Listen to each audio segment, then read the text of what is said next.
अगर आप भी चाहते हैं कि एसएस फिल्म्स मोतिहारी के ऑडियो वीडियो सबसे पहले आप तक पहुंचे, तो इस चैनल को सब्सक्राइब करें और साथ ही बेल आइकन को दबाना ना भूलें।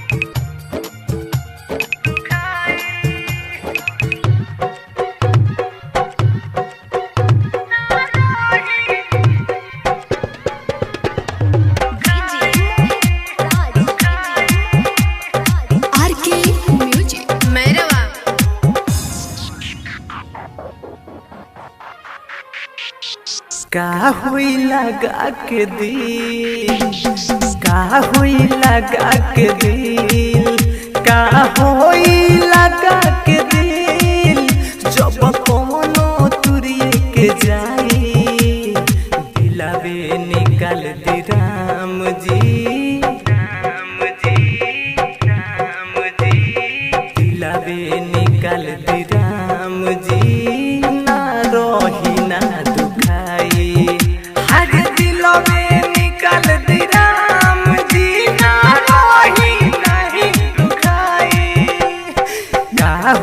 लगा के दिल, हर का हुई लगा के दिल।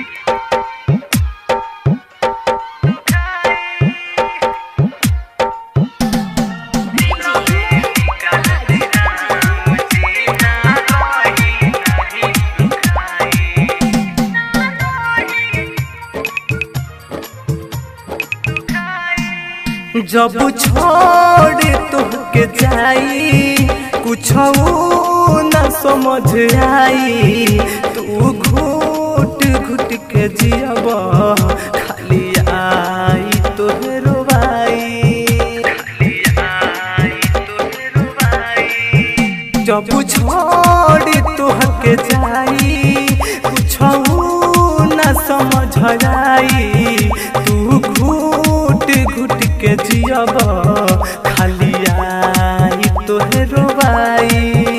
ई रोग हवे ऐसन हज मिलेला ना दवाई, हज दिलावे निकाल दी राम जी, राम जी, राम जी, हाँ दिलवे निकाल दी राम जी, ना रही ना दुखाई, हज दिलवे निकाल दी राम जी, ना रही नहीं दुखाई।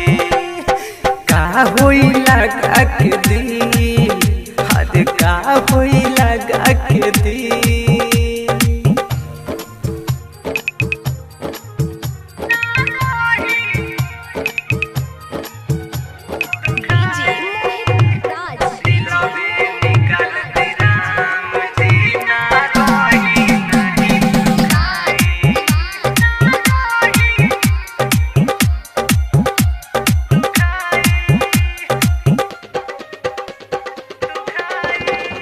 कहेले पॉडकास ना करी हो तू हुआस, और जुन मरुति संगे कोइले दियाउ घास, कोइले दियाउ घास। कहेले पॉडकास करी हो ना बुआ, दिकेश कमल संगे कोइले दिया घात, गुडू आदित्य के दिहलस हरे अखिया में उड़वाई, दिलावे निकाल दी राम जी, राम जी, राम जी, दिलवे निकाल दी राम जी, ना रही ना दुखाई, हज दिलवे निकाल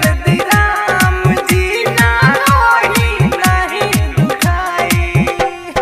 का हुई लगा के दिल, का हुई लगा के दिल, का हुई लगा के दिल, जब कोनो तुरिए के जाई, अरे दिलवे निकाल दी राम जी।